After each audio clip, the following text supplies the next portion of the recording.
इसके बाद वह अपनी कई सहेलियों के घर गई, पर सभी पढ़ाई कर रही थी। किसी को खेलने की फुर्सत नहीं थी। सीमा सोचने लगी, इन सबको क्या हो गया है? इन्हें तो बस घर का काम करना और पुस्तकें पढ़ना ही पसंद है। फिर कुछ सोचकर सीमा अपनी प्रिय सहेली नीता के घर गई, लेकिन वह भी उस समय पढ़ाई कर रही थी।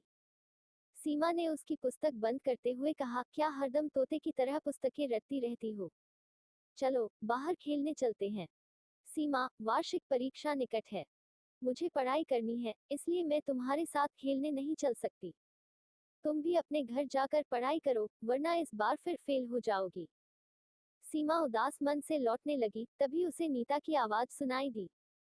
वह अपने माँ से कह रही थी, देखो न माँ, सीमा सवेरे सवेरे खेलने के लिए आ गई। उसे पढ़ाई की बिल्कुल चिंता नहीं है। मैं अब उसके साथ नहीं रहूंगी।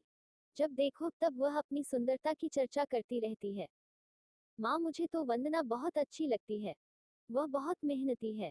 पढ़ने लिखने में भी बहुत होशियार है। बस उसका रंग ही थोड़ा सा काला है। यह सीमा तो उस बेचारी को काली बिल्ली कहकर चिढ़ाती रहती है। यह सुनकर उसकी माँ बोली, नीता, सुंदरता रंग से नहीं, गुणों से होती है। अच्छे गुण ही वंदना की सुंदरता है। सीमा इसके आगे कुछ न सुन सकी। वह चुपचाप अपने घर की ओर जा रही थी, लेकिन तभी रास्ते में केले के छिलके पर उसका पैर पड़ गया। वह फिसल गई। वंदना अपने घर के बाहर खड़ी थी।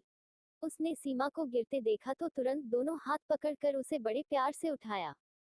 यह देखकर सीमा की आंखें भर आई। वह मन ही मन सोच रही थी कि वह वंदना से कितनी नफरत करती है, लेकिन वंदना के मन में उसके लिए कितना प्यार है। वह बोली, वंदना, तुम सबसे सुंदर हो और मैं काली बिल्ली हूँ। मैंने तुम्हें काफी तंग किया है, बहुत चिढ़ाया है, मुझे माफ कर दो। अरे, भला सहेली से माफी मांगी जाती है?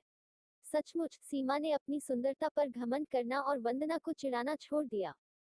इस कहानी से हमें ये सीख मिलती है कि सुंदरता रंग से नहीं, गुणों से होती है।